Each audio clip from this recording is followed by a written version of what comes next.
On Global TV News Express, President Tinubu orders reintroduction of history in schools. National Security Advisor Nuhu Ribadu assures Nigerians of enhanced security in 2025.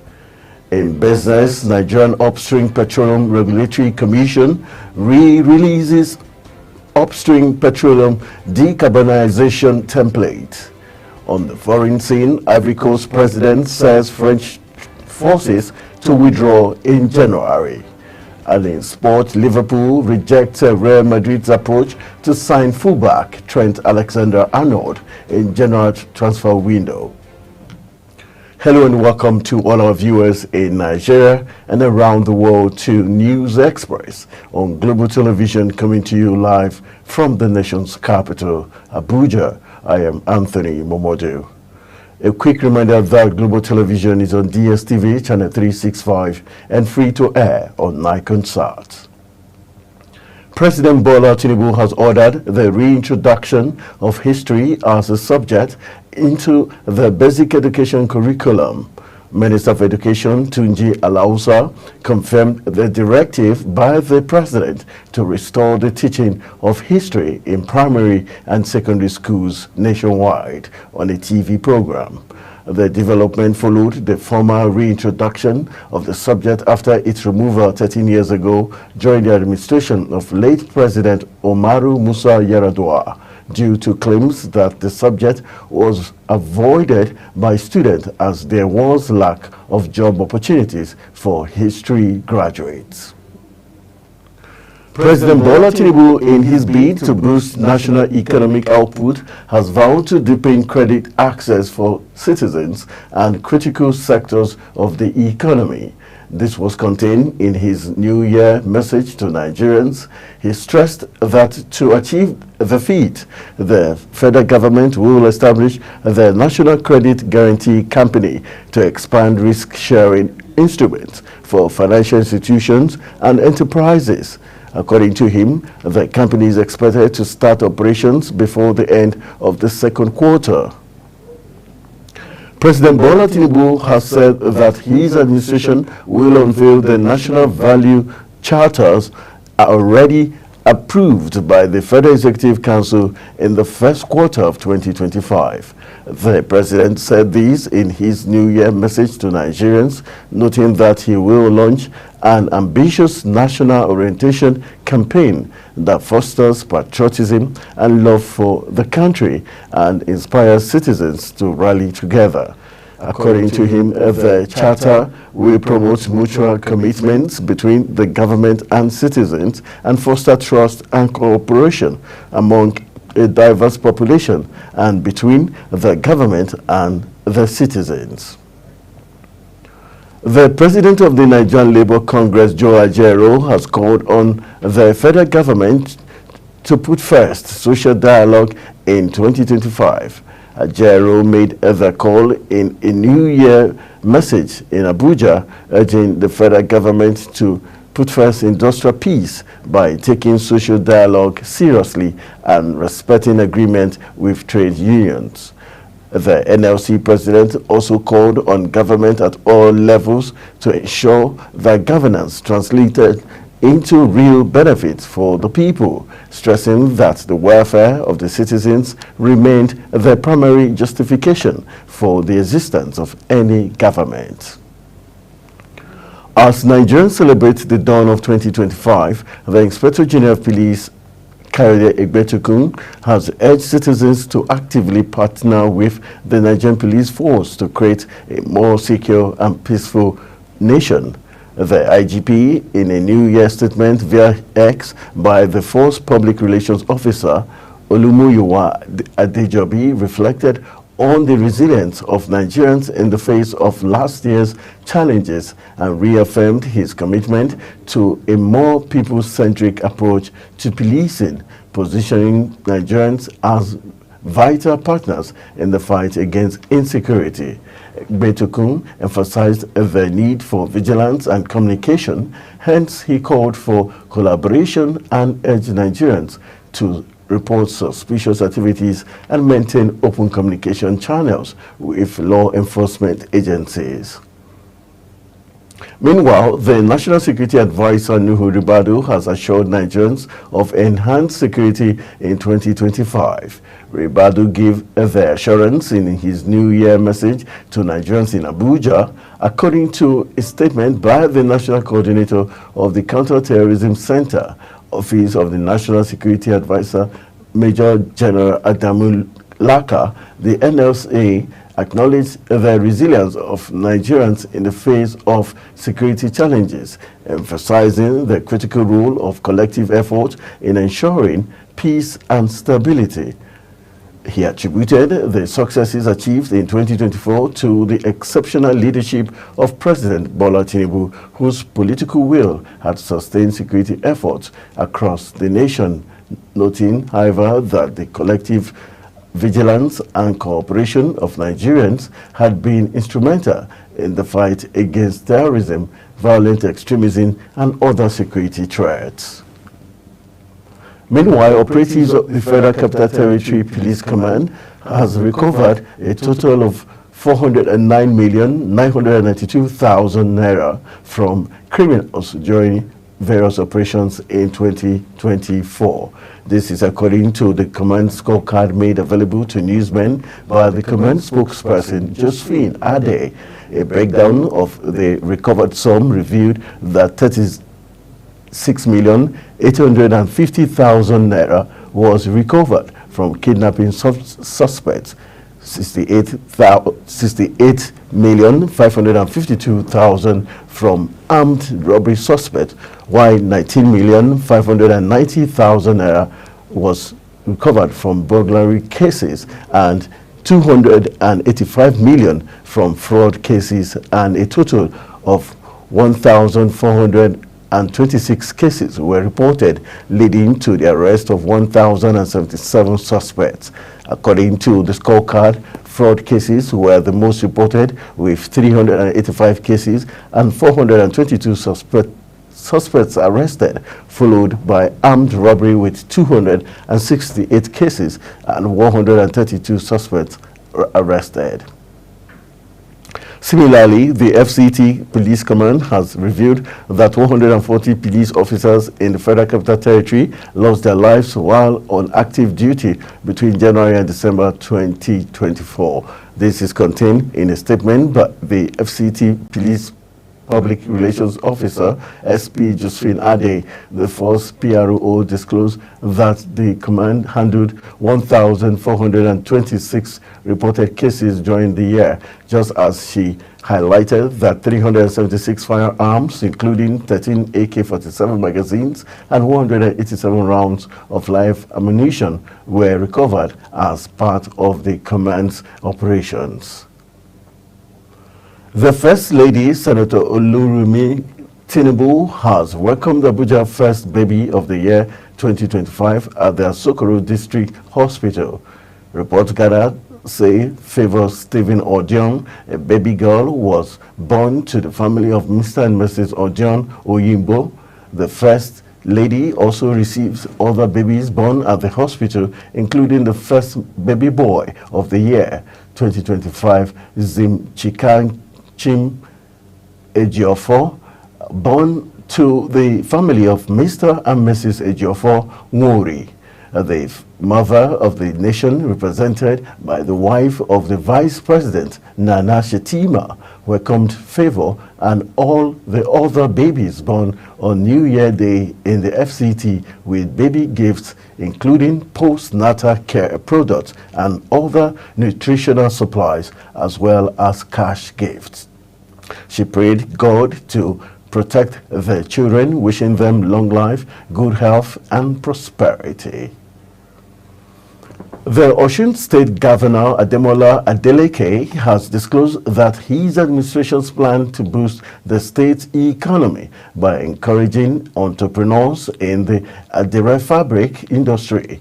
Governor Adeleke stated this during a world media conference of the Adire Osun exhibition and festival, marked alongside the official unveiling of the festival logo in Osogbo, the capital of Osun State. Adeleke, who unveiled the logo, described the exhibition of various Adire styles, colors, and sizes as an essential phase of Osun's agenda for the state's creative economy. He therefore urged to support his agenda of transforming the state economy through Adire. Elsewhere in the news, the Chief of Defense Staff, Christopher Musa, has said that the federal government has submitted most of the requirements for the extradition of Samuel Ekpa to Nigeria. Ekpa, a pro-Biafran agitator and secessionist, was arrested by Finland law enforcement on November 21st and was sent to the Finland-based prison for spreading terrorist propaganda on social media. Musa stated this on a TV program during an end of a 2-year review, saying legal action is going to be taken accordingly, and stressed that the federal government has forwarded most of the requirements to the Finnish government. And still in the news, the federal government has stated that it will never take any action to undermine the sovereignty of neighboring Niger Republic, contrary to the allegations leveled by the Niger military junta that Nigeria, in collaboration with France and some countries of the West Africa, wants to destabilize Niger using terrorism. This is contained in a statement issued in Abuja by the Minister of Foreign Affairs, Yusuf Tuga. According to the statement, the minister noted that the Nigerian government reaffirms its unwavering commitment to peace, stability, and regional harmony in West Africa, and is concerned about the recent statement from President of the National Council for the Safeguard of the Homeland of Niger, Abdurrahman Tiani. The statement added that Nigeria reaffirms its respect for Niger's sovereignty and territorial integrity in alliance and in alignment with ECOWAS principles, and has encouraged open and constructive dialogue between the two governments, thereby inviting Niger leadership to join in candid discussions to address mutual concerns. You're watching live broadcast of News Express on Global Television, coming to you live from the nation's capital, Abuja. When News Express returns, South Korea to send a Jeju air crash black box to the United States for analysis. We shall bring you details of that story, as well as business and sports, right after this break. Please stay with us.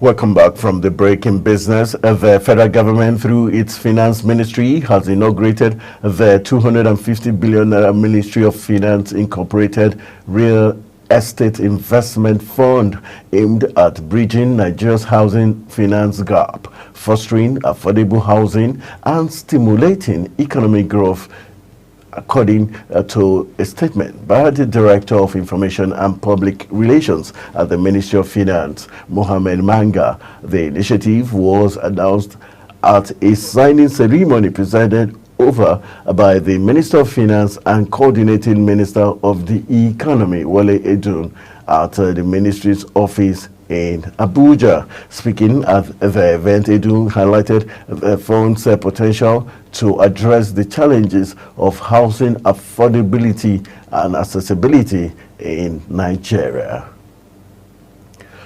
On agriculture, state governments have been urged to partner with the federal government on technology-driven initiatives aimed at improving the accuracy of farm production estimates in response to growing demand for timely and precise agricultural data. This call comes amid the need for better policy formulation, supply chain management, and food security measures.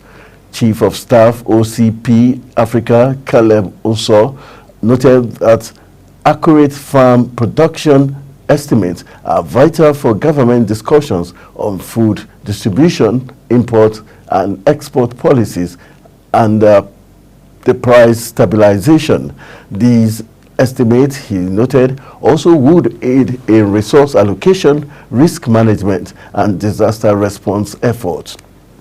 Also, in the federal government facing the challenge of guaranteeing food security, he implored states to collaborate with institutions specializing in agricultural technology to improve crop yield productions and predictions. This collaboration includes using existing tools and developing new systems for more precise forecasting. The Nigerian Upstream Petroleum Regulatory Commission has released the Upstream Petroleum Decarbonization Template, which will become a requirement for issuing licenses and permits effective January 2025. The move is disclosed in a statement signed by the Commission Chief Executive in Benga Komolefe in Abuja, and is targeted at ensuring compliance with Nigeria's broader climate objectives, including its commitment to net zero by 2060. The NUPRC boss said the decarbonization template is in line with Section 6, subsection D, subsection G, subsection H, I, J, and K of the Petroleum Industry Act 2021 and other provisions mandating the Commission to promote sustainability measures. And moving to the foreign scene, Ivory Coast President Alassane Ouattara has said that French forces will withdraw from the West African nation in January. Ouattara, in an end-of-year speech, said that the country can be proud of its army, whose modernization is now effective. This makes Ivory Coast the latest country to weaken military ties with the former colonial power.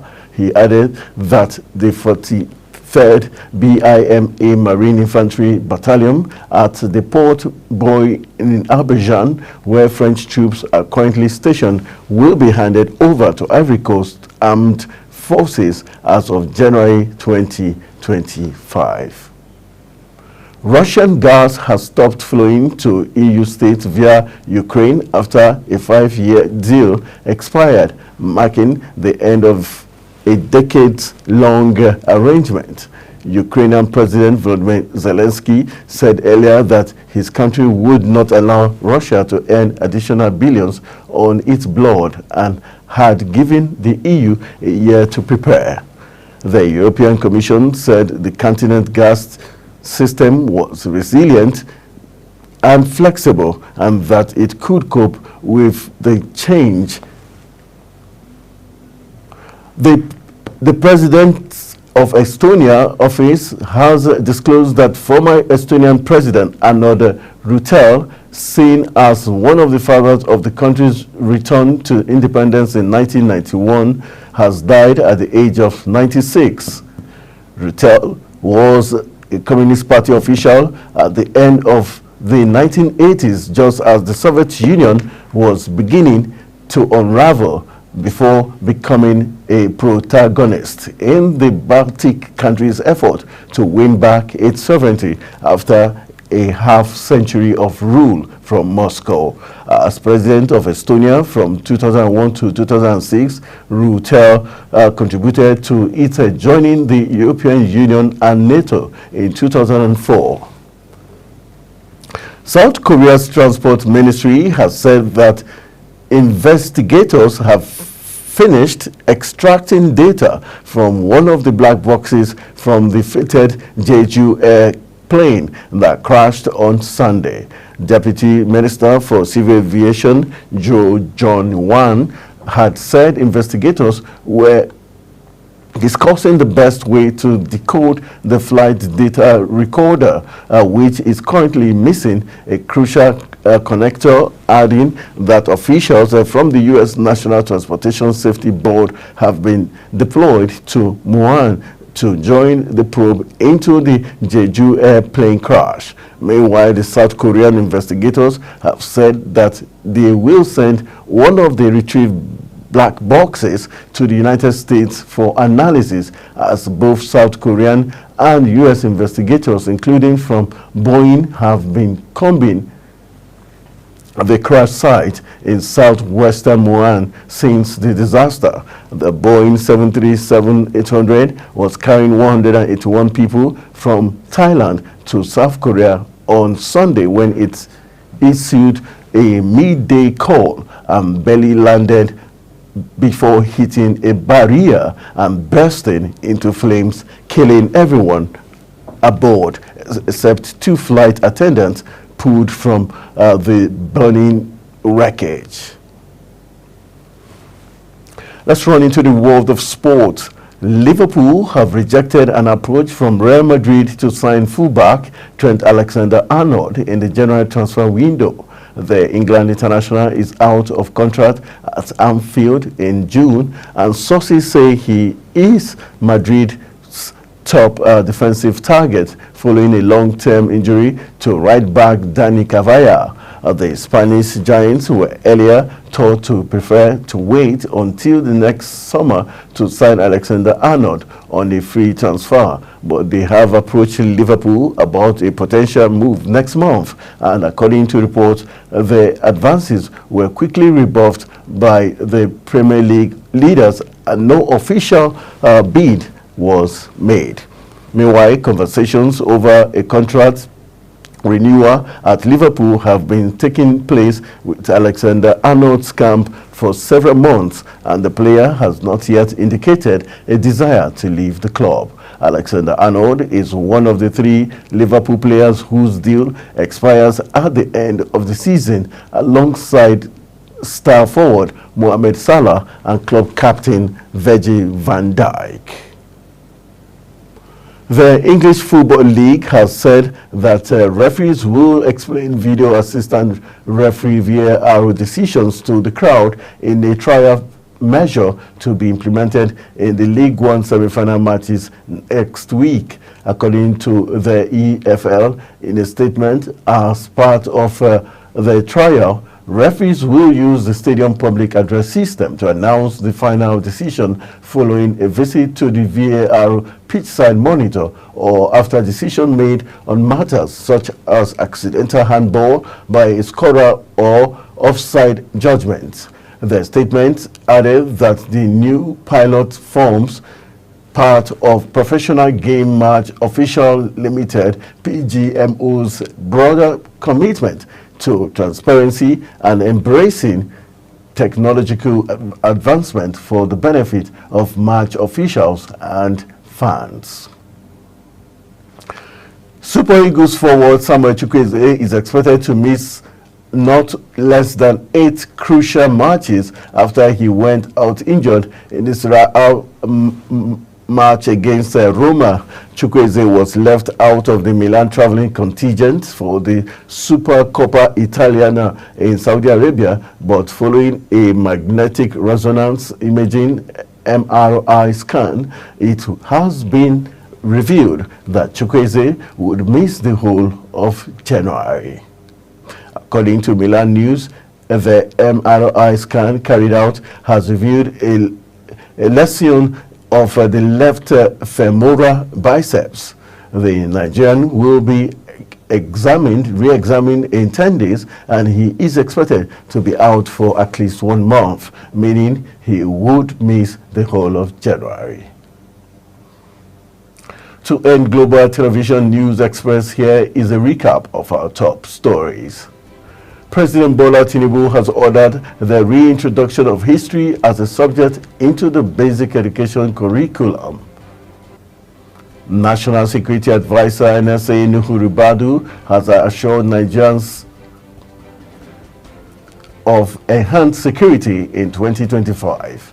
In business, the Nigerian Upstream Petroleum Regulatory Commission has released the Upstream Petroleum Decarbonization Template, which will become a requirement for issuing licenses and permits effective January 2025.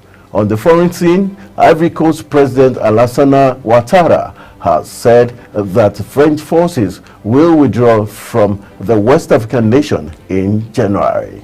And in sports, Liverpool has rejected approach from Real Madrid to sign fullback Trent Alexander-Arnold in the January transfer window. And that's a wrap on Global Television News Express. A quick reminder that Global Television is on DSTV channel 365 and on StarTimes channel 276 and free to air on Nikon Sat. Kindly follow us across all social media platforms now showing on your screen using Global TV NG. I am Anthony Momodu. Thank you for watching.